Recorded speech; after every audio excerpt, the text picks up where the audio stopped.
tu amor, que demostraste mi Salvador.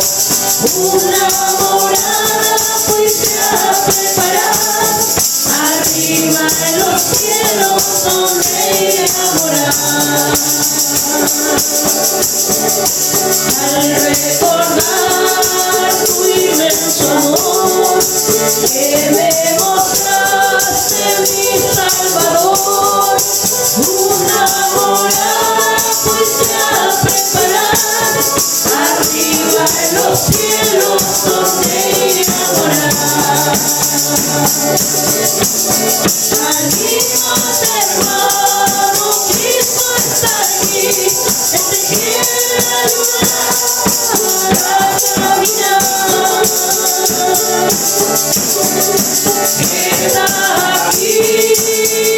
Está aquí, está aquí, está aquí, Cristo está aquí. Salimos, hermano, Cristo está aquí, Él te quiere ayudar a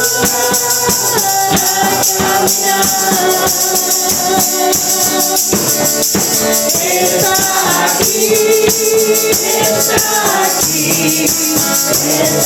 está aquí, Cristo está aquí.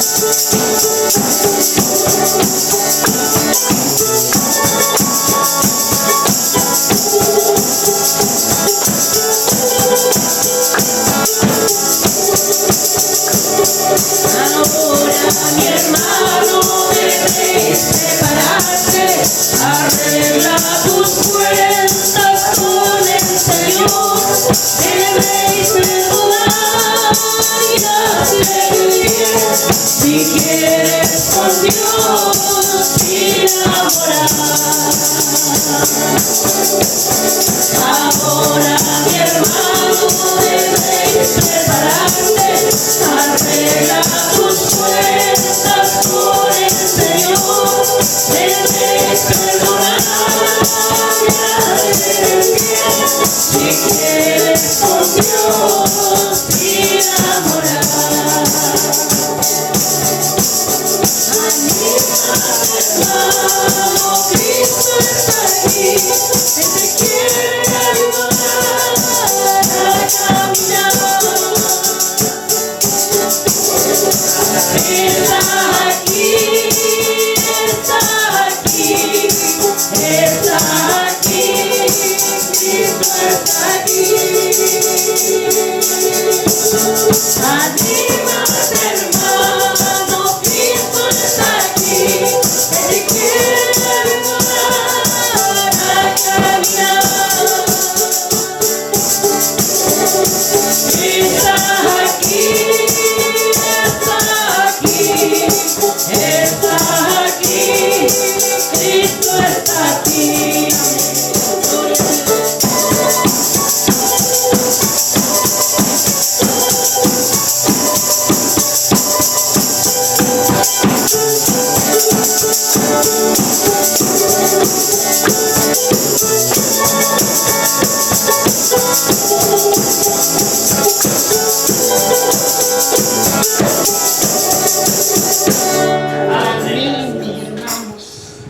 Como decía la última estrofa del coro, está aquí, Cristo está aquí, ¿no es cierto? Esa tiene que ser la convicción de nosotros, mis hermanos, cuando venimos a la casa del Señor, de que Dios está aquí. Porque el otro día en el estudio yo meditaba cuando mi hermana nos exhortaba de que Cristo vive en nuestros corazones. Y entonces si nosotros venimos acá, Cristo viene con nosotros. Que Dios nos bendiga, mis hermanos. Vamos a leer la palabra del Señor, que nos va a entregar el Señor como devocional en esta tarde. Se va a encontrar en el libro de Isaías. Isaías 48, vamos a leer un solo texto, pero encierra una tremenda verdad, mis hermanos. Isaías 48, el verso 17.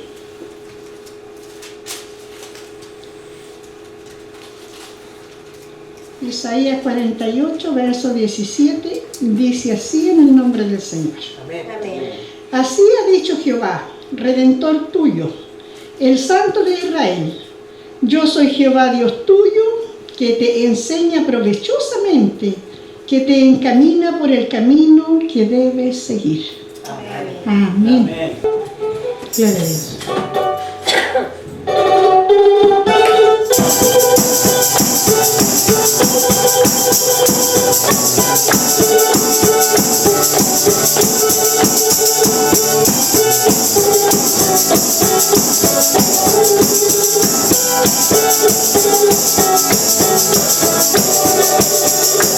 Me preguntan por qué amo al Señor y yo respondo debo mucho a mi Dios. Si me preguntan por qué amo al Señor y yo respondo debo mucho a mi Dios. Estando enfermo Él me vino a sanar, estando triste Él me vino a consolar.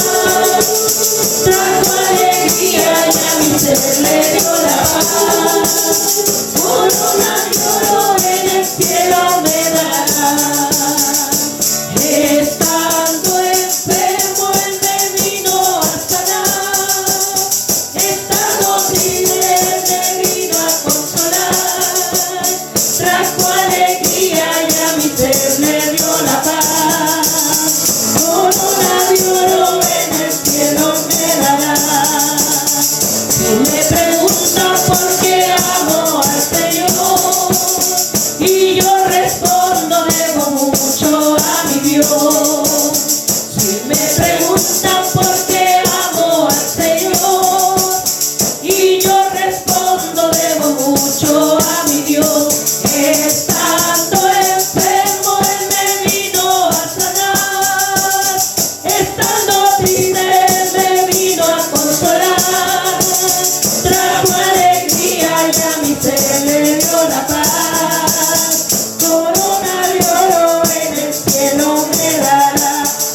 Si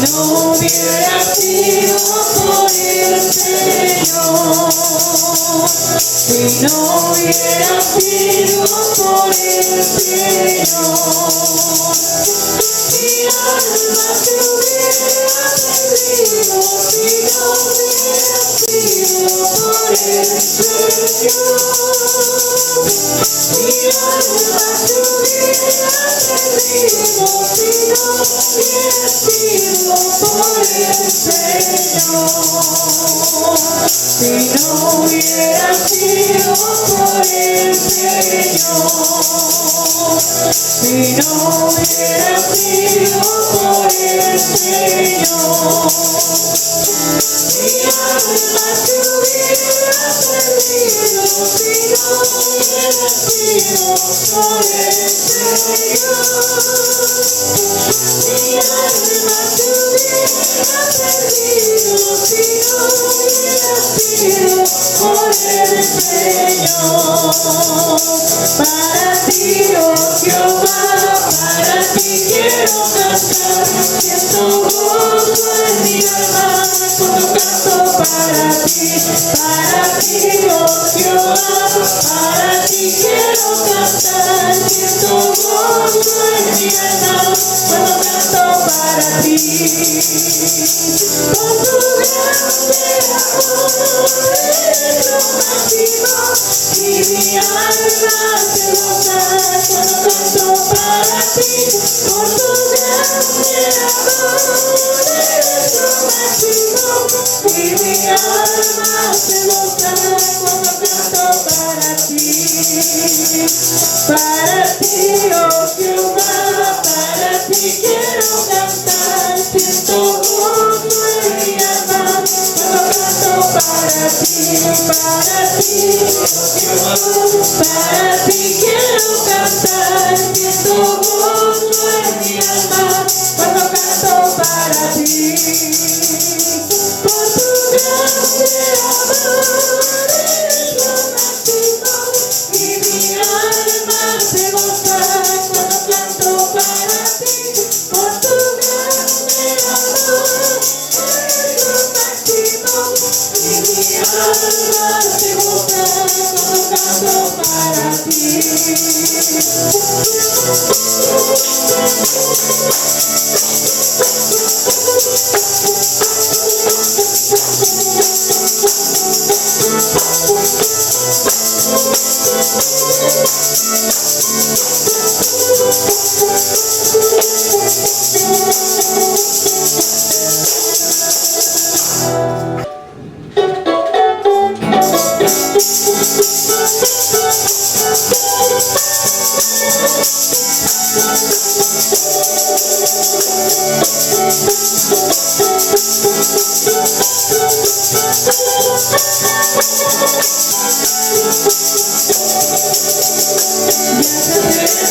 En el cielo la cosecha, en los campos del Señor,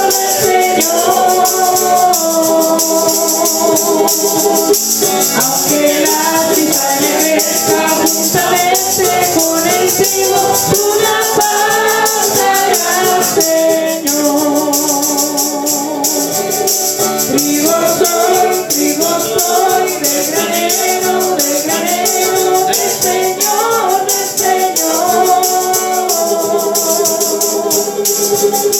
Por la sangre de mi Cristo y el poder de Jesucristo, a su granero yo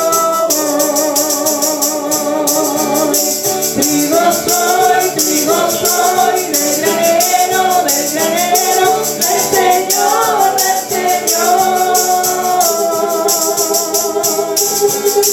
Por la sangre de mi Cristo y el poder de Jesucristo, a su granero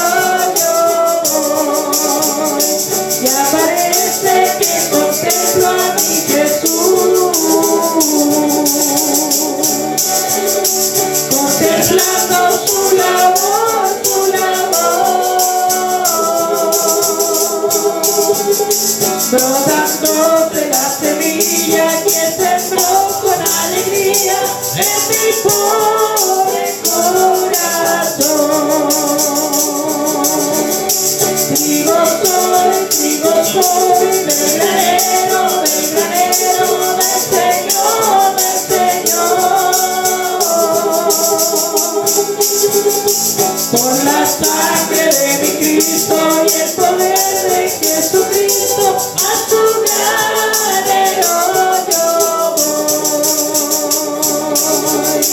Trigo soy del granero, del Señor, del Señor. Por la sangre de mi Cristo y el poder de Jesucristo, a su granero yo voy.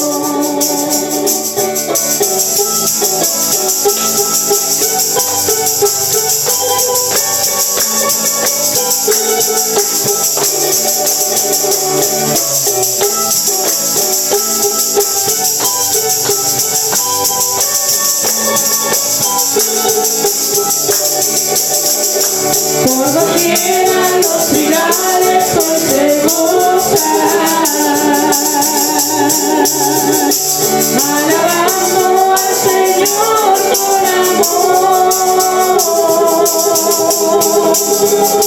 De los cielos trabajaron y nunca se avergonzaron en los campos del Señor.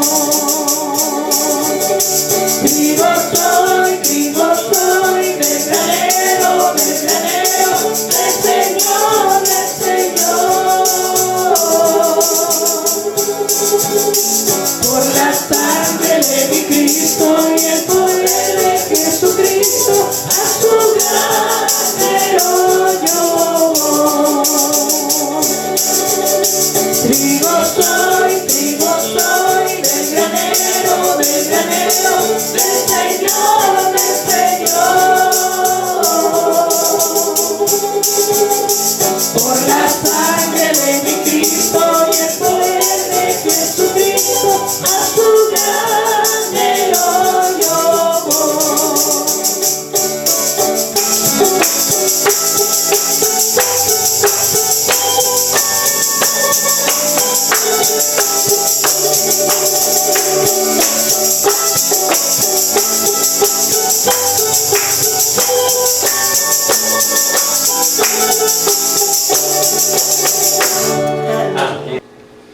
Amén. Que el Señor les bendiga.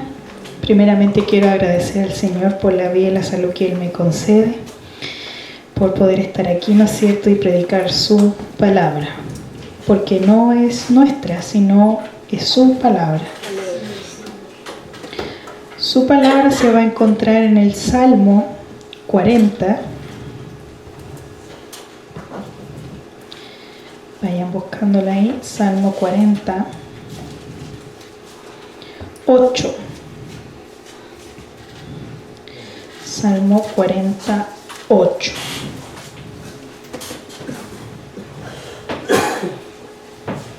Si la van encontrando, se ponen de pie. Salmo 48. Y dice así: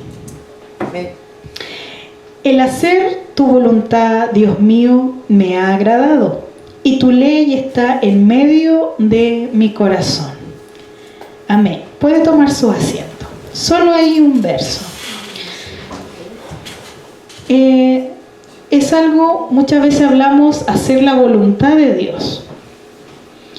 Y decimos, no, es que hay que hacer la voluntad de Dios. Pero el problema es cuando nosotros lo llevamos a nuestra vida a hacer la voluntad de Dios, es donde se complica la cosa, por así decirlo. Porque muchas veces queremos hacer nuestra propia voluntad y no la de Dios. Y es ahí el problema. Por eso que aquí, el Salmo, aquí, ¿no es cierto?, David decía, el hacer tu voluntad, Dios mío, me ha agradado, y tu ley está en medio de mi corazón. O sea, el hacer la voluntad de Dios conlleva que usted debe amar la palabra de Dios. Porque la ley de Dios es la palabra de Dios, es hacer su voluntad. ¿Qué es hacer la voluntad de Dios? Muchos se preguntan eso. Y lo que significa es lo que el Señor quiera. O sea, es ser obediente a Él. Vamos a ir a Mateo 7, del 21 al 23. Mateo 7, del 21 al 23. del 21 al 23, Sí. dice así: no todo el que me dice Señor, Señor entrará en el reino de los cielos, sino el que hace la voluntad de mi Padre que está en los cielos. Muchos me dirán en aquel día: Señor, Señor, ¿no profetizamos en tu nombre? Y en tu nombre echamos fuera demonios, y en tu nombre hicimos muchos milagros. Y entonces les declararé: nunca os conocí, apartados de mí, hacedores de maldad. Amén. Uno siempre lee este texto, pero va con muchas cosas, pero aquí si vemos nos habla, dice que no todo el que me dice Señor, Señor entrará en el reino de los cielos, sino el que hace la voluntad de mi Padre que está en los cielos. ¿Por qué? Porque muchas veces hay dentro de las iglesias que todos dicen: no, si yo creo en Dios o yo conozco a Dios, pero no hacen la voluntad de Dios. Hay gente en el mundo que también dice: yo creo en Dios. No, si yo soy creyente, dicen, pero no hacen la voluntad de Dios. Y por eso que dice: muchos dirán en aquel día: Señor, Señor, no profetizamos, y ahí usted sabe todo, hicimos muchas cosas en tu nombre. Supongamos tenemos aquí nosotros cercano una mujer que dice que ella es cristiana, pero ella adivina las cosas. Entonces ella dice que conoce al Señor, ella dice el Señor Jesús, pero ¿estará haciendo la voluntad de Dios? Ahí la pregunta, ¿no es cierto? Hoy en día mucho igual empiezan las preguntas: ¿podré yo ir a una discoteca? ¿Podré yo tomar esto? ¿Podré? Y ¿sabe lo que venía a mi mente? Que ahora nosotros, cuando tenemos su espíritu, nosotros no andamos preguntando: ¿puedo hacer esto o puedo hacer esto otro? No. ¿Sabe lo que uno quiere hacer? Es agradar a Dios. Entonces si empiezan algunos: no, es que me quiero hacer un piercing aquí, un piercing allá. Usted haga lo que quiera. El problema es si Dios lo conoce a usted, si estoy haciendo la voluntad. Porque si yo estoy preguntando: ¿será malo hacer? Es porque hay usted hay una duda de que está malo, ¿o no? Pero el problema es que usted puede hacer lo que quiera. El problema es que en aquel día, dice, el Señor me declarará: nunca os conocí. Y ahí el problema, porque yo aquí en la tierra puedo decir: conozco a Dios y hago la voluntad de Dios, pero el problema es en ese día, en el día del juicio, que Él diga: yo no te conozco, porque nunca hiciste mi voluntad. Porque la voluntad es hacer su palabra. Por eso decía, cuando leíamos en el Salmo, que en su ley estaba, ¿no es cierto?, en su corazón de David, y él se alegraba de tenerla. Mateo 19, 17. Mateo 19, 17. 19, 17. 17 dice: y él les dijo: ¿por qué me llamas bueno? Ninguno hay bueno sino uno, Dios. Mas si quieres entrar en la vida, guarda los mandamientos.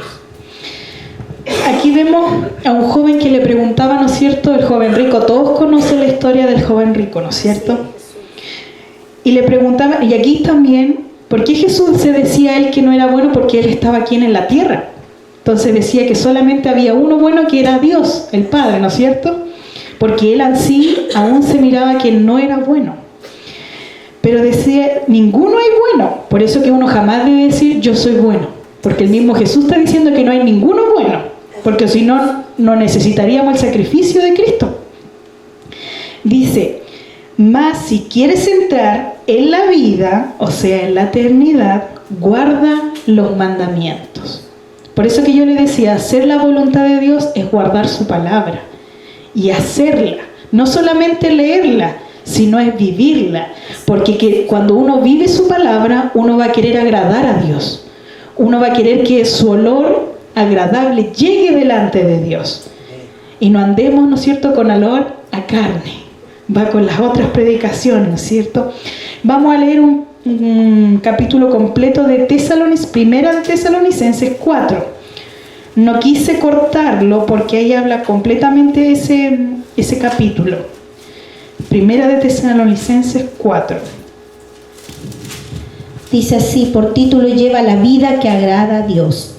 Por lo demás, hermanos, os rogamos y exhortamos en el Señor Jesús que de la manera que aprendiste de nosotros, como os conviene conduciros, agradar a Dios, así abundéis más y más, porque ya sabéis qué instrucciones os dimos por el Señor Jesús. Pues la voluntad de Dios es vuestra santificación, que os apartéis de fornicación, que cada uno de vosotros sepa tener su propia esposa en santidad y honor, no en pasión de concupiscencia como los gentiles que no conocen a Dios. Que ninguno agravie ni engañe en nada a su hermano, porque el Señor es vengador de todo esto, como ya os hemos dicho y testificado. Pues no nos ha llamado Dios a inmundicia, sino a santificación. Así que el que desecha esto no desecha a hombre, sino a Dios, que también nos dio su Espíritu Santo. Pero acerca del amor fraternal no tenéis necesidad de que os escriba, porque vosotros mismos habéis aprendido de Dios que os améis los unos a los otros. Y también lo hacéis así con todos los hermanos que están en Macedonia. Pero os rogamos, hermanos, que abundéis en ellos más y más, y que procuréis tener tranquilidad y ocuparos de vuestros negocios y trabajar con vuestras manos de la manera que os he mandado, a fin de que os conduzcáis honradamente para con las de afuera y no tengáis necesidad de nada. Tampoco queremos, hermano, que ignoréis acerca de los que duermen. Era hasta ahí nomás, hasta el 12. Yo me equivoqué, era hasta el 12. Lo voy a poner aquí por si otra vez la predico. Aquí vemos, ¿no es cierto?, la vida que agrada a Dios. Y podemos ver que, como dice el 3, pues la voluntad de Dios es vuestra santificación. O sea, porque algunos dicen, no es que yo ya acepté a Jesús y con eso ya tengo todo listo. Lo que pasa es que se confunden que sí, Jesús hizo el sacrificio, pero también dice el que cree. Y creer significa es que yo guardé su palabra y creo que Él es el Hijo de Dios. Pero no es que yo pueda hacer lo que yo quiero. Porque Jesús ahora nos hizo libres del pecado, pero pasamos a una esclavitud, pero de vida ahora de Él. Porque por eso dice que ya no somos esclavos del pecado, pero ahora somos, por así decirlo, esclavos, pero en agradecimiento por lo que Él hizo con nosotros. Porque ¿qué decía Pablo? Que Él era esclavo ahora de Cristo. Pero es una manera de decir, de servirle, de agradecerle por lo que Él hizo por mí o por usted en la salvación. Pero a mí me está diciendo aquí que la voluntad de Dios es que nosotros nos santifiquemos. No es que yo me quede tal como estoy. Él quiere que yo tenga una vida nueva. Yo no puedo seguir siendo la misma persona que era antes de recibir a Cristo. Por eso que uno debe dejar que el Espíritu Santo trabaje en nuestras vidas. Porque Él es el que nos va limpiando y nos va diciendo, esto no está bien en tu vida. ¿Qué más decía? Nuevamente después dice, no nos ha llamado Dios a inmundicia, sino a santificación. ¿Por qué? Porque ahora nos dio su Espíritu. Y algo también que dice ahí es que nos amemos unos a otros. Porque dice que el que no ama a su hermano no tiene a Dios, dice. Así que yo no puedo aborrecer a mi hermano, yo debo amarlo. Vamos a ir a Levítico 20, 7 y 8. Levítico, Antiguo Testamento. Levítico 20, 7 y 8. Santificaos pues y sed santos, porque yo Jehová soy vuestro Dios, y guardad mi estatuto y ponedlos por obra, yo Jehová que os santifico. Amén. Aquí, ¿no es cierto?, el Señor hablándole al pueblo de Israel. ¿Por qué? Porque el pueblo de Israel era bastante desobediente y llevado a su idea de ellos. Ellos, porque incluso yo creo, este es mi pensamiento, ¿por qué creo que el Señor les dio un día de reposo para que vayan a alabar a Dios? Porque ellos no tenían el Espíritu de Dios. En cambio, usted y yo tenemos el Espíritu y nosotros anhelamos llegar a la casa de Dios. En cambio, el pueblo de Dios tuvo que ponerle un día para que se acordaran y fueran a la casa de Dios. En cambio, nosotros no, porque ahora el Espíritu vive en nosotros, nosotros somos el templo de Dios y nosotros anhelamos cada día estar. Ojalá todos los días estuviéramos en el templo adorando a Dios. ¿No es cierto? Eso es nuestro anhelo cuando escuchamos una alabanza o estamos escuchando una predicación. Es nuestro anhelo. ¿Por qué? Porque tenemos el Espíritu de Dios. En cambio, el pueblo de Hebreo, el pueblo de Israel tuvo que ponerle un día, porque si no, Los otros días ellos pecaban y después llevaban, ¿no es cierto?, una palomita, un corderito, algo para que por el pecado, pero después volvían a hacer lo mismo. Pero es lo que nos decía en Tesalonicenses, Dios quiere que nos santifiquemos, que si pecamos no volvamos a hacer lo mismo, que seamos distintos. En Primera de Juan 2, del 15 al 17. Primera de Juan 2, del 15 al 17. No améis el mundo ni las cosas que están en el mundo. Si alguno ama al mundo, el amor del Padre no está en él. Porque todo lo que hay en el mundo, los deseos de la carne y los deseos de los ojos y la vanagloria de la vida, no proviene del Padre, sino del mundo. Y el mundo pasa y sus deseos, pero el que hace la voluntad de Dios permanece para siempre. Nuevamente, o sea, ¿Dios nos quiere o no nos quiere apartar del mundo? Amén. Estamos en este mundo, pero no somos de este mundo. Así es. Porque imagínense, aquí la palabra dice, no améis al mundo. O sea, aquí, cuando Juan le escribió esta carta, le estaba diciendo a los hermanos que habían empezado nuevamente a amar el mundo. Pero nos manda en la última y en el último texto dice, y el mundo pasa y sus deseos, pero el que hace la voluntad de Dios permanece para siempre. ¿Por qué? Porque el que hace la voluntad de Dios estará con Cristo algún día. Por eso que le decía, en el otro texto le decía, nunca los conocí, porque llegará el momento, ¿no es cierto?, que a algunos le dirá, te conozco, y a otros le dirá, no te conozco. Y por eso que debemos procurar hacer la voluntad de Dios para que Dios nos conozca y sepa que somos sus hijos. Juan 6:40. Juan 6:40. Juan 6:40.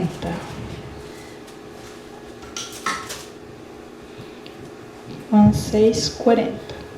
Y esta es la voluntad del que me ha enviado, que todo aquel que ve al Hijo y cree en Él, tenga vida eterna, y yo le resucitaré en el día postrero. Cristo es el ejemplo, el mejor ejemplo, para que Él siempre decía, no es mi voluntad, sino es la voluntad de mi Padre. Él nos recalcaba, una y otra vez nos recalca que Él no hacía la voluntad que Él quería, siendo que Él era el mismo Dios, porque Cristo era el mismo Dios, porque ellos tres son uno, solo que se manifiestan en tres, ¿no es cierto? Pero Él siempre decía, supongamos el 39, dice, y esta es la voluntad del Padre, el que me envió, que todo lo que me diere no pierda yo nada, sino que yo lo resucite en el día postrero. O sea que de los que Dios le dio a Jesús y los que le iba a dar en el futuro, como somos nosotros, no se pierda ninguno, o sea, ninguno se va a perder. Porque la voluntad de Dios es que al que llegue su Espíritu Santo y lo transforme, ese va a ser salvo. La salvación está para todo el mundo, pero no muchos van a llegar porque no muchos quieren hacer la voluntad de Dios.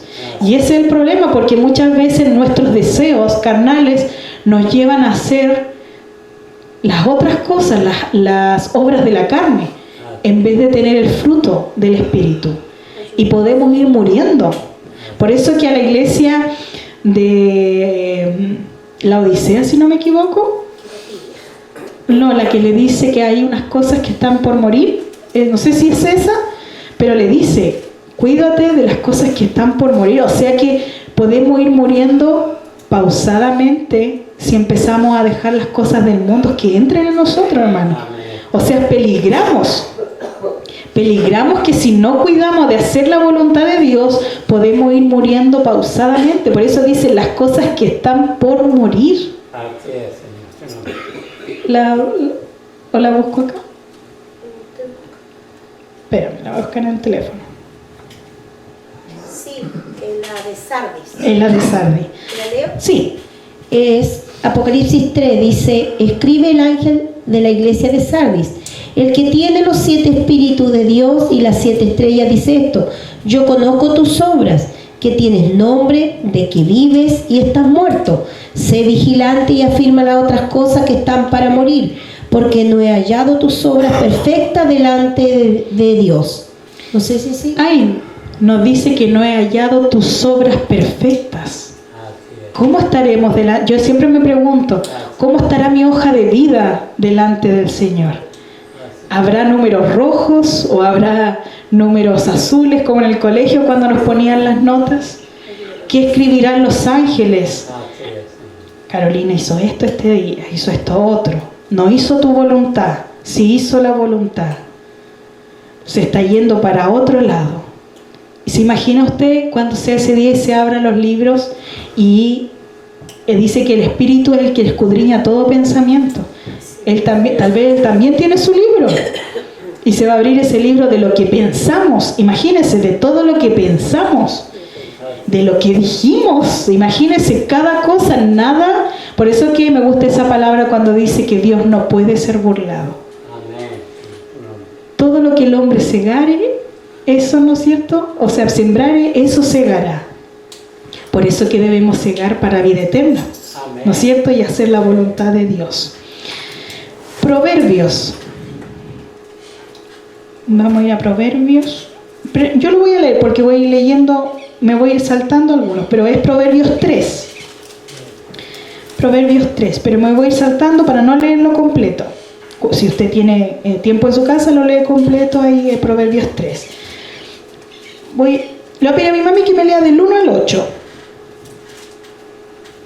Proverbios 3, del 1 al 8. Exhortación a la obediencia. Hijo mío, no te olvides de mi ley, y tu corazón guarde mis mandamientos, porque largura de días y años de vida y paz te aumentarán. Nunca se aparten de ti la misericordia y la verdad. Átalas a tu cuello, escríbelas en la tabla de tu corazón, y hallarás gracia y buena opinión ante los ojos de Dios y de los hombres. Fíate de Jehová de todo tu corazón y no te apoyes en tu propia prudencia. Reconócelo en todos tus caminos y Él enderezará tus veredas.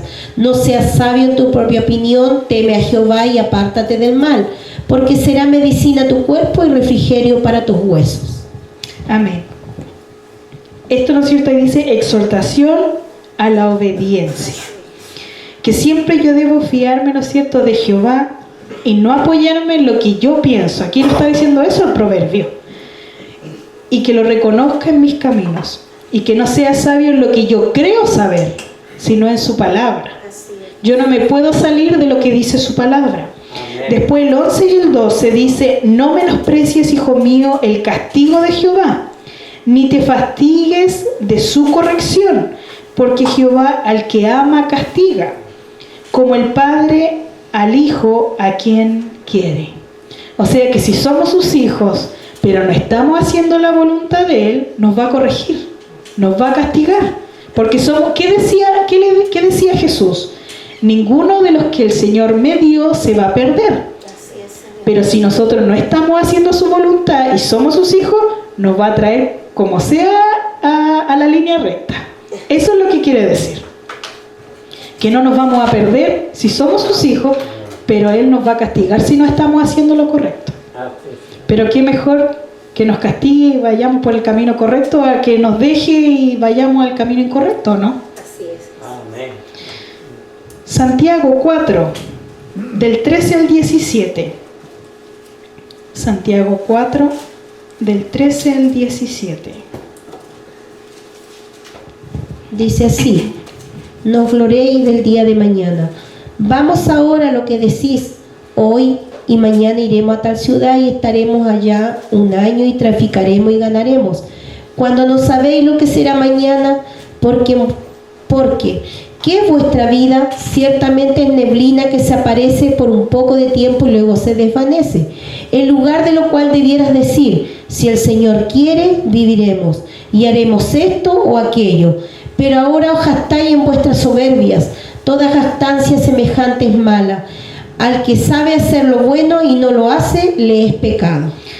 Imagínese, si usted sabe hacer lo bueno y no lo hace, es pecado.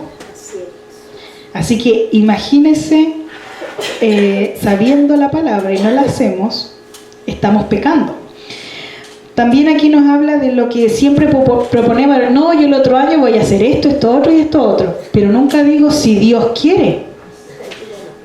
Mañana voy a ir al supermercado, pero si Dios quiere. Siempre tiene que estar esa palabra en mi boca, porque si no estoy haciendo como que es mi voluntad hacer lo que yo quiero. Voy a ir a ver a mi hermana, pero si Dios quiere, porque puede pasar algo y algo sucede y no vamos, po. ¿No es cierto? Entonces siempre en nuestra vocabulario debe estar, voy a hacer esto, pero si Dios quiere, que sea su voluntad y no la mía. Vamos a ir a Hechos 4. Hechos 16. La historia ahí yo creo que bastante la conocen.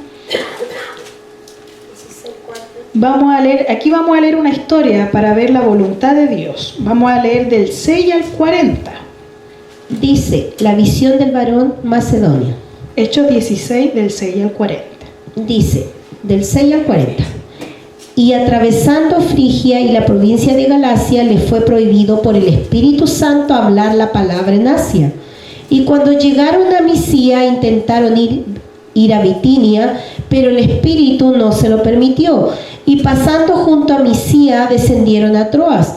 Y se le mostró a Pablo una visión de noche. Un varón macedonio estaba en pie, rogándole y diciendo, pasa a Macedonia y ayúdanos. Cuando vio la visión, enseguida procuramos partir para Macedonia, dando por cierto que Dios nos llamaba para que anunciásemos el Evangelio. Zarpando pues en Troas, vinimos con rumbo directo a Samotracia y el día siguiente a Neápolis. De allí a Filipo, que es la primera ciudad de la provincia de Macedonia, y una colonia, y estuvimos en aquella ciudad algunos días. Y un día de reposo salimos fuera de la puerta junto al río, donde solía hacerse la oración. Y sentados hablamos a las mujeres que se habían reunido. Entonces una mujer llamada Lidia, vendedora de púrpura, y de la ciudad de Tiatira, que adoraba a Dios, estaba oyendo, y el Señor abrió el corazón de ella para que estuviese atenta a lo que Pablo decía. Y cuando fue bautizada y su familia, nos rogó diciendo, si habéis juzgado que yo sea fiel al Señor, entrar en mi casa y posar. Y nos obligó a quedarnos. Aconteció que mientras íbamos a la oración, nos salió al encuentro una muchacha que tenía espíritu de adivinación, la cual daba gran ganancia a sus amos adivinando. Esta, siguiendo a Pablo y a nosotros, daba voces diciendo, estos hombres son siervos del Dios Altísimo, quienes os anuncia el camino de salvación. Y esto lo hacía por muchos días, más desagradando a Pablo. Este se volvió y dijo al espíritu, te mando en el nombre de Jesucristo que salga de ella, y salió en aquella misma hora. Pero viendo sus amos que había salido la esperanza de su ganancia, prendieron a Pablo y a Silas y los trajeron al foro ante las autoridades, y presentándole a los magistrados dijeron, estos hombres, siendo judíos, alborotaron nuestra ciudad y enseñaban costumbres que no nos es lícito recibir ni hacer, pues somos romanos. Y se agolpó el pueblo contra ellos, y los magistrados, rasgándole la ropa, ordenaron azotarle con varas. Después de haberle azotado mucho, le echaron en la cárcel, mandando al carcelero que los guardase con seguridad, el cual recibió este mandato, los metió en un calabozo de más adentro y le aseguró los pies en el cepo. Pero a medianoche, orando, Pablo y Silas cantaban himnos a Dios, y los presos lo oían. Entonces sobrevino de repente un gran terremoto, de tal manera que los cimientos de la cárcel se sacudían, y al instante se abrieron todas las puertas, y las cadenas de todos se soltaron.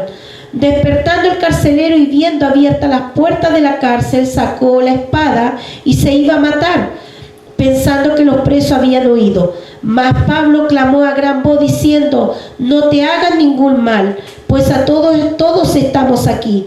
Él entonces, pidiendo luz, se precipitó adentro y temblando se postró a los pies de Pablo y Silas, y sacándolo les dijo, señores, ¿qué debo hacer para ser salvo?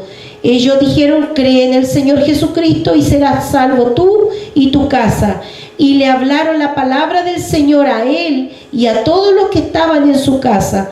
Y él, tomándole en aquella misma hora de la noche, le lavó las heridas, y enseguida se bautizó él y con todos los suyos. Y llevándole a su casa les puso a la mesa y se regocijó con toda su casa de haber creído a Dios. Cuando fue de día, los magistrados enviaron alguaciles a decir: suelta a aquellos hombres. Y el carcelero hizo saber estas palabras a Pablo: los magistrados han mandado a decir que os suelte, así que ahora salid y marchaos en paz. Pero Pablo le dijo: después de azotarnos públicamente sin sentencia judicial, siendo ciudadanos romanos, nos echaron de la cárcel y ahora nos echan encubiertamente. No, por cierto, si no vengan ellos mismos a sacarnos. Y los alguaciles hicieron saber estas palabras a los magistrados, los cuales tuvieron miedo de oír que eran romanos. Y viniendo le rogaron, y sacándolo les pidieron que salieran de la ciudad. Entonces salieron de la cárcel, entraron en casa de Lidia, y habiendo visto a los hermanos, los consolaron y se fueron. Amén. Para poder, ¿no es cierto?, entender por qué estamos hablando, ¿no es cierto?, sobre hacer la voluntad de Dios.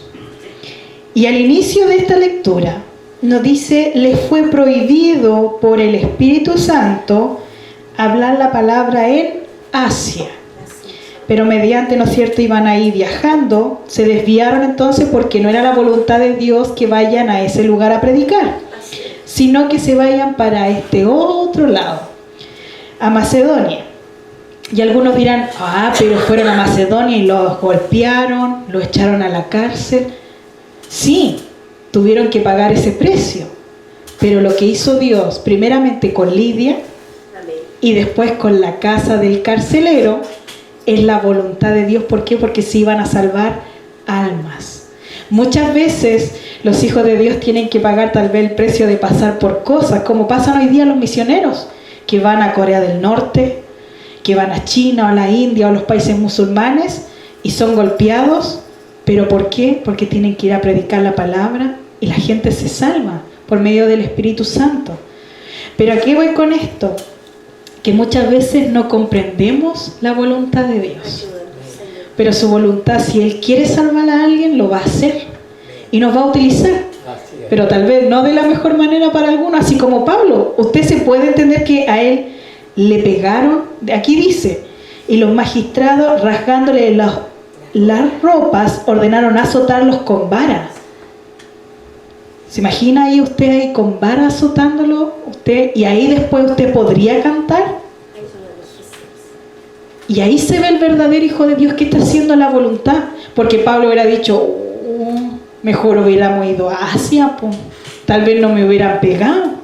No, ¿qué dijo Pablo? Empezaron a orar con Silas y empezaron a cantar. ¿Y qué pasó? Hubo un terremoto, vieron también otro milagro ahí de parte de Dios. Pero era para salvar a esa familia.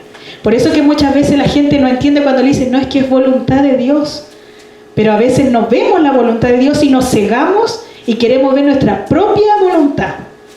Pero aquí Pablo, como él decía: ya no vivo yo, Cristo vive en mí. O sea, a él ya no le importaba su voluntad, a él le importaba hacer la voluntad de Dios.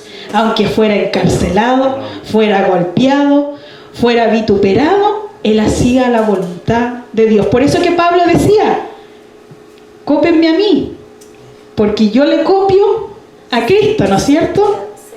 Ser imitadores. ¿Por qué? Porque él podía decir: yo imito a Cristo. ¿Podemos decir: yo imito a Cristo, imítame a mí? ¿O yo estoy teniendo cosas que no son igual a Cristo? Que el Señor nos ayude. Aquí vimos esta historia.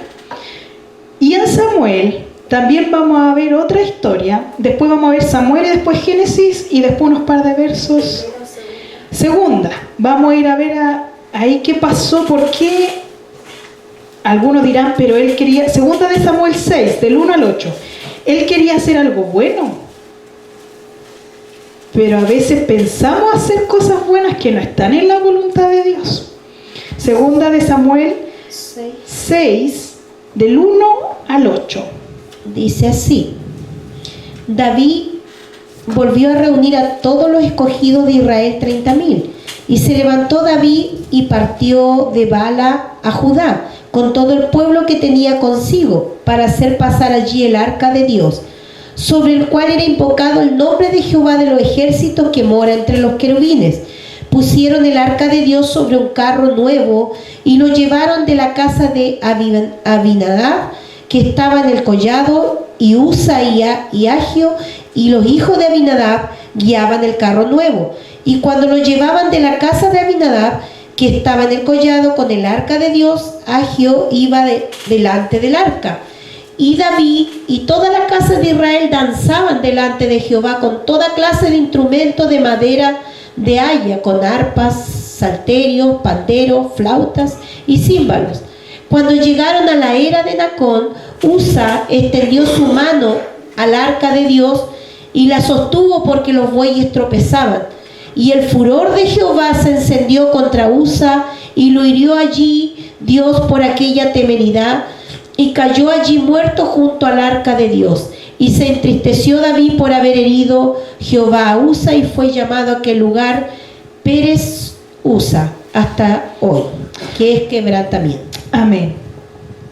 Se iba a caer el arca. Dígame que usted en sus reflejos también no hubiera puesto la mano, ¿no es cierto? Se ve una acción buena porque él quería tal vez proteger el arca. Pero el problema es que la voluntad de Dios, por eso le voy a pedir a mi mami que me busque Números 4, y yo te voy a ir dando los textos, Números 4, para que igual la vayamos. El problema es que Asa no tenía que tomar el arca. Y en esta historia vemos cómo la voluntad de Dios se hace, sí o sí, y Él la hace cumplir. Porque yo le decía, humanamente usted puede comprender, uy, voy a ir a agarrar, en ese momento, ¿no es cierto?, del arca estaba la presencia de Dios. Lo voy a hacer para que no toque el suelo. Pero murió inmediatamente. Y ustedes dirán, ay, pero qué injusto. Pero en Números, si vamos a Números 4, Dios le dejó todas las instrucciones al pueblo de Israel. Números 4, del 4 al 6. Dice así: el oficio de los hijos de Coat en el tabernáculo de reunión en el lugar santísimo será este. Cuando haya de mudarse el campamento, vendrán Aarón y sus hijos y desarmarán el velo de la tienda, cubrirán con él el arca del testimonio y pondrán sobre ella la cubierta de pieles de tejones y extenderán encima un paño todo azul y le pondrán sus varas sobre la mesa. Hasta ahí. Podemos ver que, después vamos a leer lo que tenían que hacer los hijos de Coat. Pero ¿quién eran los que tenían que ir a tapar los utensilios para cuando el campamento se mudaba? Era Aarón y sus hijos, porque ellos eran el sumo sacerdote y eran los sacerdotes, ¿no es cierto? Entonces ellos tapaban todo. Pero si seguimos, no voy a leerlo el completo, vamos a ir leyendo saltadito. Del 15 al 20, ahí me dice otra cosa más. Y cuando acaben Aarón y sus hijos de cubrir el santuario y todos los utensilios del santuario, cuando haya de mudarse el campamento, vendrán después de ellos los hijos de Coat para llevarlos, pero no tocarán cosas santas, no sea que mueran. Estas serán las cargas de los hijos de Coat en el tabernáculo de reunión. Pero a cargo de Eleazar, hijo del sacerdote Aarón, estará el aceite del alumbrado, el incienso aromático, la ofrenda continua y el aceite de la unción, el cargo de todo el tabernáculo y de todo lo que está en él, del santuario y de sus utensilios. Habló también Jehová a Moisés y a Aarón diciendo: no haréis que perezca la tribu de la familia de Coat de entre los levitas, para que cuando se acerquen al lugar santísimo vivan y no mueran. Haréis con ello esto: Aarón y sus hijos vendrán y los pondrán a cada uno en su oficio y en su cargo. No entrarán para ver cuando cubra las cosas santas, porque morirán. Amén. O sea, ya vimos que solamente los que podían ver las cosas santas eran Aarón y sus hijos. Y cuando se iban a mudar, tenían que poner un paño sobre las cosas que eran santas. Y después venían los que eran de Coat, pero eran levitas, o sea, de la tribu de Leví, que eran parte del sacerdocio también, pero ellos solamente iban a cargar las cosas. Tampoco era que iban a ver las cosas o las tocarían, solamente las llevarían así como en un carrito. Ese era su trabajo, por eso le decía, o si no, iban a morir. Pero ¿Qué pasó en lo que vimos? ¿Por qué? Porque Asa no era de la tribu de Leví. Y en Primera de Crónicas, David ya aprendiendo su error, Primera de Crónicas 15, del 2 al 4. Primera de Crónicas 15, Dice así: del 2 al 4. Entonces dijo David: el arca de Dios no debe ser llevada sino por los levitas, porque a ello ha elegido Jehová para que lleven el arca de Jehová y le sirvan perpetuamente. Y congregó David a todo Israel en Jerusalén para que pasasen el arca de Jehová a su lugar, el cual le había preparado. Reunió también David los hijos de Aarón y a los levitas. Amén. Y después del 11 al 15. Dice: y llamó David a los sacerdotes Sadoc y Abiatar, y a los levitas Uriel, Asaías, Joel, Semaías, Eliel y Aminadab. Y le dijo: vosotros que sois los principales padres de la familia de los levitas, santificaos vosotros y vuestros hermanos, y pasar el arca de Jehová de Israel al lugar que le he preparado. Hasta el 15. Pues por no haberlo hecho así vosotros la primera vez, Jehová vuestro Dios nos quebrantó, por cuanto no le buscamos según su ordenanza. Así los sacerdotes y los levitas se santificaron para traer el arca de Jehová, Dios de Israel. Y los hijos de los levitas trajeron el arca de Dios puesta sobre sus hombros en las barras, como lo había mandado Moisés, conforme a la palabra de Jehová. Aquí podemos ver que David aprendió la lección. Porque que dijo: no vaya a ser como la primera vez que había muerto Asa, ¿no es cierto?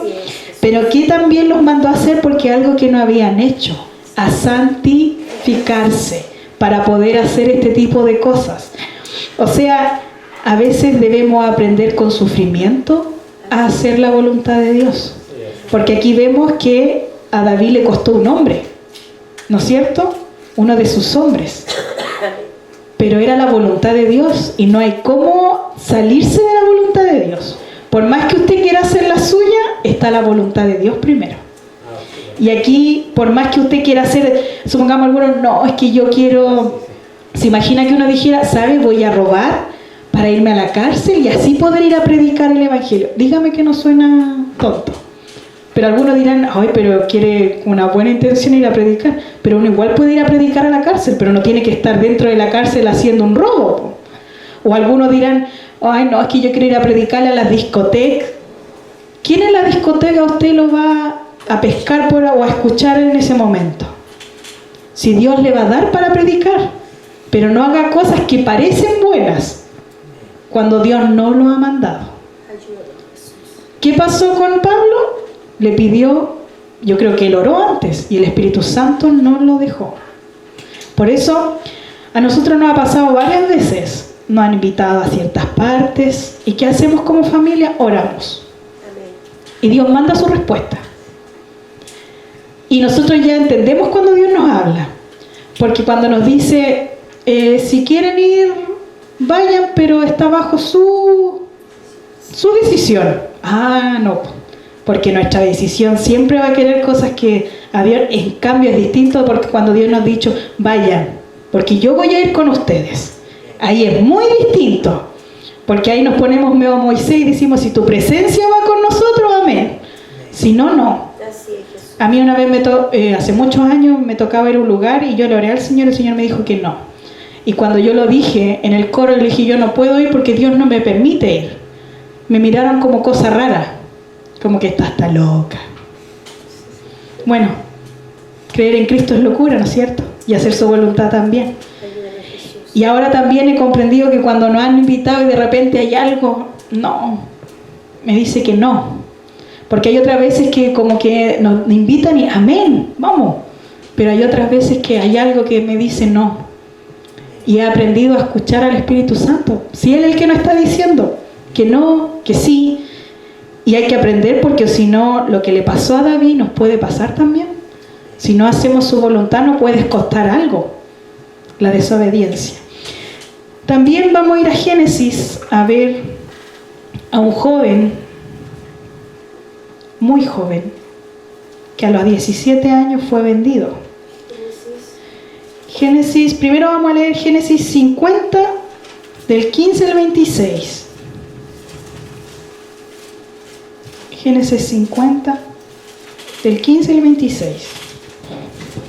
Dice así: entonces se echó José sobre su rostro de su padre y lloró sobre él y lo besó. Y le mandó José a sus siervos los médicos que embalsamasen a su padre, y los médicos embalsamaron a Israel.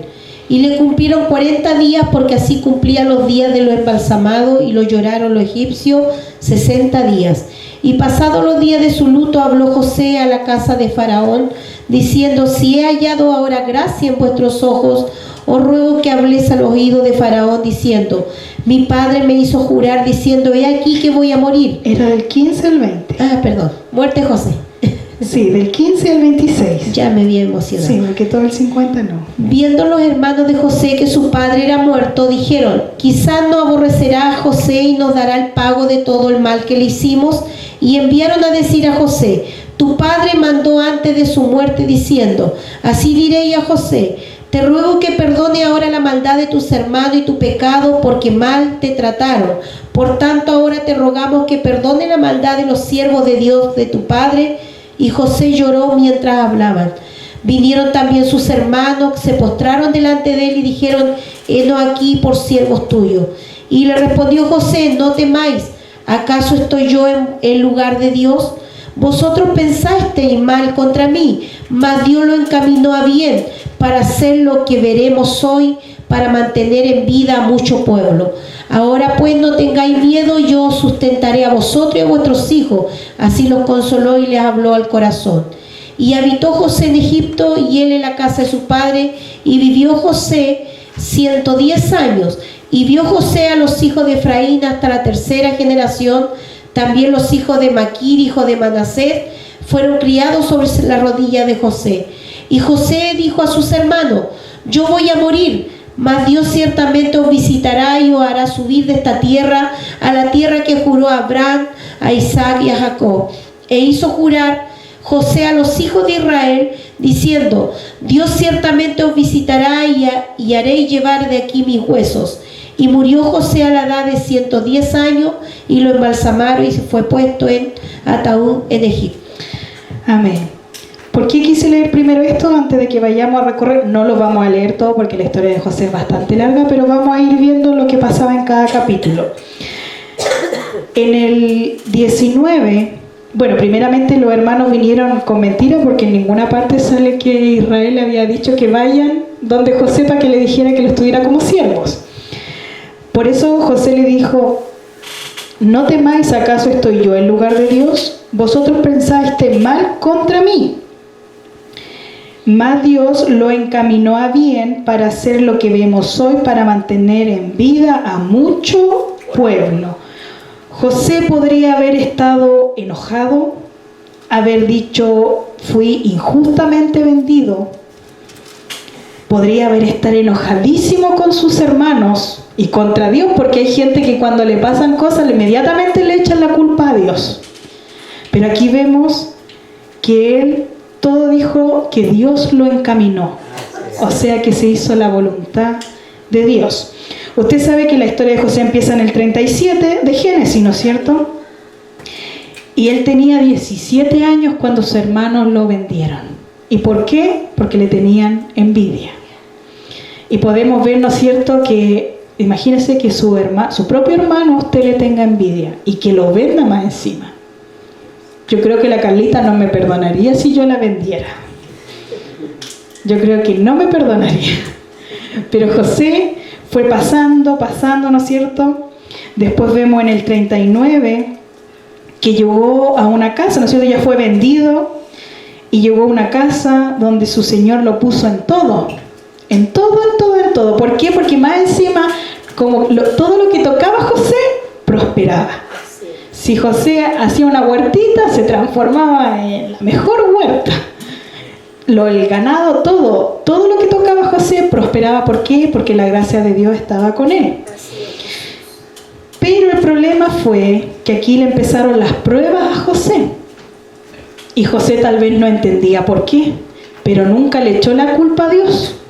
Porque aquí vemos que la mujer, supongamos en el 7, del 39 sí dice, aconteció después de esto que la mujer de su amo puso sus ojos en José y dijo, duerme conmigo.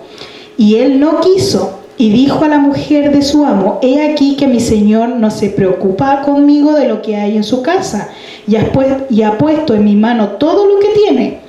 No hay otro mayor que yo en esta casa, y ninguna cosa me ha reservado, sino a ti, por cuanto tú eres su mujer. ¿Cómo pues haría yo este gran mal y pecaría contra Dios? Amén. Él tenía temor de Dios, porque hubiera dicho, ¿cómo voy a hacer este mal contra mi jefe, contra mi dueño? No, él decía, voy a pecar contra Dios. Así es. ¿Qué muchacho en el día de hoy saldría corriendo si una mujer le dice esto? ¿Se ha puesto a pensar? O si una mujer, viceversa. Pero José temía a Dios. ¿Por qué? Porque había sido enseñado por su padre. Ahí está cuando dice, instruye al niño en su camino y aunque fuere viejo no se apartará. José no se apartó absolutamente. Pero esta buena acción, ¿qué pasó? ¿Usted sabe la historia? Lo llevó a la cárcel. ¿Pero qué pasó en la cárcel?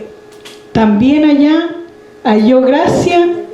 En el 21, ¿no es cierto? Dice, pero Jehová estaba con José y le extendió su misericordia. ¿Qué decía? Pero Jehová estaba con José y le extendió su misericordia y le dio gracia a los ojos del jefe de la cárcel. Y el jefe ahí en adelante descansó, porque todo lo que se preocupaba era José.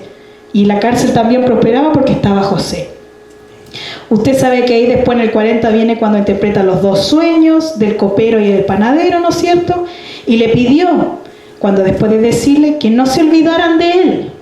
Pero después de esto, en el 41, dice que pasaron 2 años.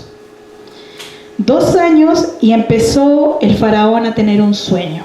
Que lo amonestaba y no sabía qué hacer. Y ahí, ¿no es cierto?, el copero se acordó. ¡Ay, hay un hombre que sabe revelar los sueños, dar lo que significa! Y ahí, bueno, usted sabe todo el que ahí que le dijo lo que iba a pasar con los 7 años, las vacas flacas, las vacas gordas, y todo ese tipo, usted sabe esa historia. Amén. Y después ahí en el 41, en el 38 dice, dijo Faraón a su siervo, ¿acaso hallaremos a otro hombre como este en quien está el Espíritu de Dios? José dejando siempre el nombre de Dios en alto. No había ninguna tacha en él. Nadie podía decir nada, porque además Potifar al final lo echó a la cárcel porque no podía ir en contra de su esposa. Pero yo creo que Potifar entendía cómo era su esposa. Pero como el esclavo era José. Y desde que fue vendido de los 17 hasta que fue nombrado gobernador pasaron 13 años. Y aún así yo nunca he leído que dice, José le preguntaba o le decía, ¿por qué a Dios? Así es, Jesús. Pasaba nomás. Pero él, ¿qué decía? Que el Espíritu de Dios estaba en él. Y él dejó siempre que él era hijo de Dios. Y usted sabe, ¿no es cierto? Aquí vamos a ir al... Bueno, aquí usted sabe que después vinieron los hijos de Israel, usted sabe lo que pasó con la copa, con Benjamín. Esas son historias que ustedes conocen, si no la han leído, léanla. ¿No es cierto? Vino el hambre y ya... Y el faraón también, se me acabó la pila. La pila pensando que esta era la... Pásame la pila que está...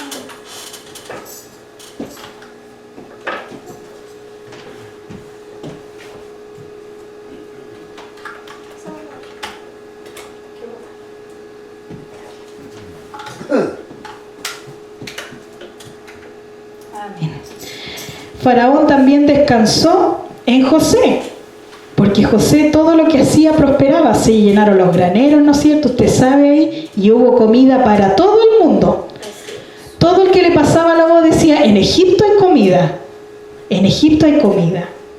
¿Por qué? Porque fue la voluntad de Dios. Tal vez se ve feo, claro, fue vendido por su hermano, pero fue la voluntad de Dios cómo llevó a José a Egipto para que pudiera ser el gobernador de Egipto. Y usted sabe que después llegaron los hermanos, él no se dio a conocer primeramente, lo hizo pasar por pruebas primeramente para saber si habían cambiado o no sus hermanos. Pero en el 45 vamos a leer ahí del 3 al 11. 45 del 3 al 11. Y dijo José a sus hermanos: yo soy José, ¿vive aún mi padre? Y sus hermanos no pudieron responderle porque estaban turbados delante de él. Entonces dijo José a sus hermanos: acercaos ahora a mí. Y ellos se acercaron, y él les dijo: yo soy José, vuestro hermano, el que vendisteis para Egipto. Ahora pues no os entristezcáis, ni os pese haberme vendido acá, porque para preservación de vida me envió Dios delante de vosotros. Pues ya había habido 2 años de hambre en medio de la tierra, y aún quedaban 5 años, de los cuales no habrá arada ni siega. Y Dios me envió delante de vosotros para preservaros posteridad sobre la tierra y para daros vida por medio de gran liberación. Así pues, no me enviaste acá a vosotros, sino Dios, que me ha puesto por padre de Faraón, y por señor de toda su casa, y por gobernador de toda tierra de Egipto. Daos prisa, id a mi padre y decile: así dice tu hijo José, Dios me ha puesto por señor de todo Egipto, ven a mí, no te detengas. Habitarás en la tierra de Gosén, y estarás cerca de mí, tú, tus hijos, los hijos de tus hijos, tus ganados, tus vacas y todo lo que tienes. Y allí te alimentaré, pues aún quedan 5 años de hambre, para que no perezca de pobreza tú, tu casa y todo lo que tienes. Y ahí podemos ver, ¿no es cierto? Y después, si usted sigue leyendo, cuando Faraón igual le habla, dice que la tierra de Gosén era la mejor tierra de Egipto. Incluso José, como la gente de Egipto ya no tenía, vendía sus propiedades. Y José le daba comida. Y todas esas tierras fueron pasadas a Faraón, y Faraón fue creciendo aún más en su riqueza, aún más. Pero podemos ver aquí, ¿qué le decía esa partecita? Y Dios me envió delante de vosotros para preservaros posterioridad sobre la tierra y para daros vida por medio de la gran liberación. Así pues, no me enviaste acá a vosotros. O sea, él siempre viendo el lado positivo, como le decimos nosotros. De los problemas, uno siempre tiene que decir: bueno, es la voluntad de Dios que esté pasando esto, pero después vendrá la bendición. Ese era su mirar de José. Él nunca dijo: uy, ¿por qué a mí? ¿Por qué esto? ¿Por qué esto? No, él solo siguió la voluntad de Dios y perdonó a sus hermanos. ¿Usted podría perdonar a su hermano si lo vendieran? Que el Señor nos ayude, ¿no es cierto? Romanos 12, 1 y 2. Romanos 12, 1 y 2. Así que, hermanos, ruego por las misericordias de Dios que presentéis vuestros cuerpos en sacrificio vivo, santo, agradable a Dios, en vuestro culto racional. No os conforméis a este siglo, sino transformaos por medio de la renovación de vuestro entendimiento, para que comprobéis cuál sea la buena voluntad de Dios, agradable y perfecta. No nos conformemos, dice. ¿A qué? A este siglo, o sea, nada de lo que hay aquí en esta tierra se puede comparar en hacer su voluntad y estar con Dios para siempre. Sino que dice que transformados por medio de la renovación de vuestro entendimiento, para que comprobemos cuál sea la buena voluntad de Dios, agradable y perfecta. Muchas veces no vamos a comprender la voluntad de Dios, pero es agradable y perfecta, aunque a nosotros no nos parezca, porque a veces no comprendemos. Y para terminar, les voy a invitar que ahí en Hebreos 10 vamos a leer del 35 al 39. Hebreos 10 del 35 al 39, yo les voy a leer. Hebreos 10 del 35 al 39 dice así: no perdáis pues vuestra confianza, que tiene grande galardón, porque hoy es necesaria la paciencia, para que habiendo hecho la voluntad de Dios obtengáis la promesa. Porque aún un poquito el que ha de venir vendrá y no tardará, mas el justo vivirá por fe, y si retrocediere no agradará a mi alma. Pero nosotros no somos de los que retrocedemos para perdición, sino de los que tienen fe para preservación del alma. Así que, aunque nos cueste, debemos hacer la voluntad, porque así vamos a obtener la promesa. ¿Y cuál es la promesa? Que Cristo nos venga a buscar. Así que hagamos la voluntad de Dios y no nuestra propia voluntad.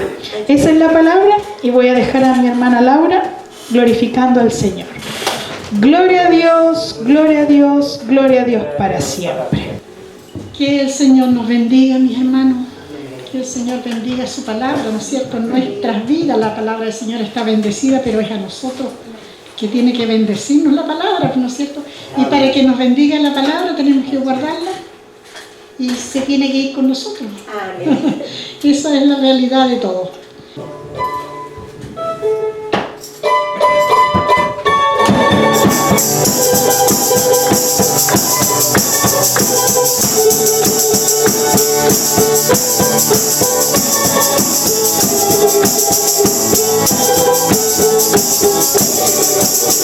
Esta tarde moverá su mano el Señor, su mano el Señor, su mano.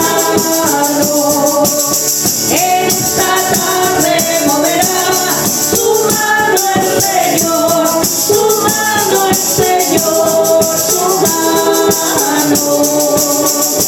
Y el Espíritu Santo se moverá haciendo maravillas en este lugar. Y el Espíritu Santo se moverá haciendo maravillas en este lugar. El poder de Dios es fuego que quema el pecado. El poder de Dios es fuego que quema el pecado. Y si tú vienes al fuego, tú te serás transformado.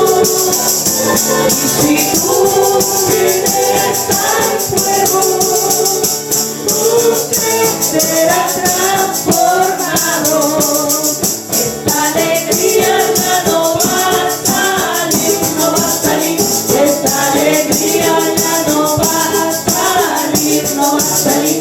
Esta alegría ya no va a salir, porque está dentro de mi corazón.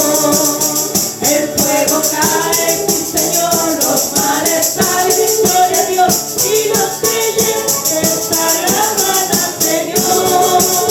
El fuego cae, mi Señor, los males salen, gloria a Dios, y los creyentes alaban al Señor. Es hora, mis hermanos, que alaben al Señor, que levanten las manos y denle gloria a Dios. Es hora, mis hermanos, que alaben al Señor, que levanten las manos y denle gloria a Dios. Gracias te damos, mi Jesús, gracias te damos, mi Señor. Con tu sangre nos redimiste para llevarnos a tu mansión. Levanten las manos los que se van con Cristo. Alaben a Jesús y denle gloria a Dios, gloria a Dios. Levanten las manos los que se van con Cristo. Alaben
un hombre de poder, un hombre de poder, su nombre es Jesús. Él me ayuda a triunfar, me ayuda a vencer, su nombre es Jesús. Es fuerte como el viento, su gloria es como el mar.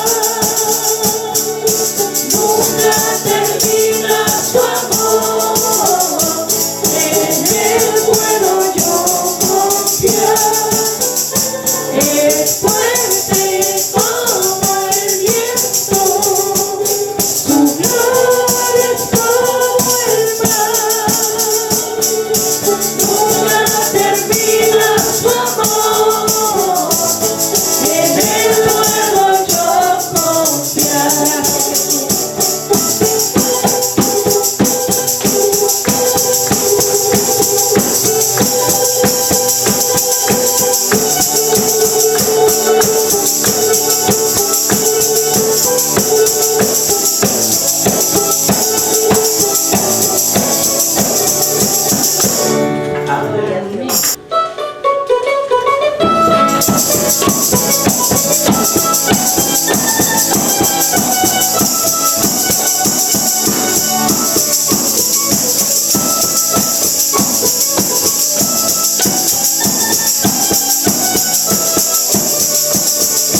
Quiero andar, mi Señor, por tu senda de amor, elevándome más y más. Por doquiera impartiendo alegría y solar, pero lleno de tu bondad. Mi sendero de amor llena hoy, que tu espíritu guíe mis pies, y que siempre al andar lleno esté de tu amor, el camino por donde yo voy. Mi sendero de amor llena hoy, que tu espíritu guíe mis pies, y que siempre al andar lleno esté de tu amor, el camino por donde yo voy. Tenme cerca de ti, oh mi buen Salvador, no permitas jamás, jamás que yo vaya sin luz, sin destino y sin paz, pero lleno de tu bondad. Mi sendero de amor llena hoy, que tu espíritu guíe mis pies, y que siempre al andar lleno esté de tu amor, el camino por donde yo voy. Mi sendero de amor llena hoy, que tu espíritu guíe mis pies,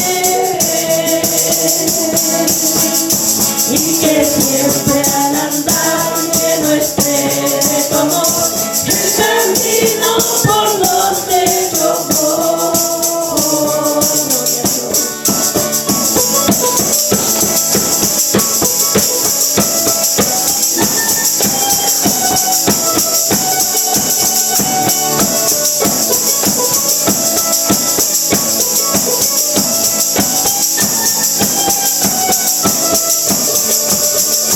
La jornada fugaz pronto terminará y no habrá más sufrir allá.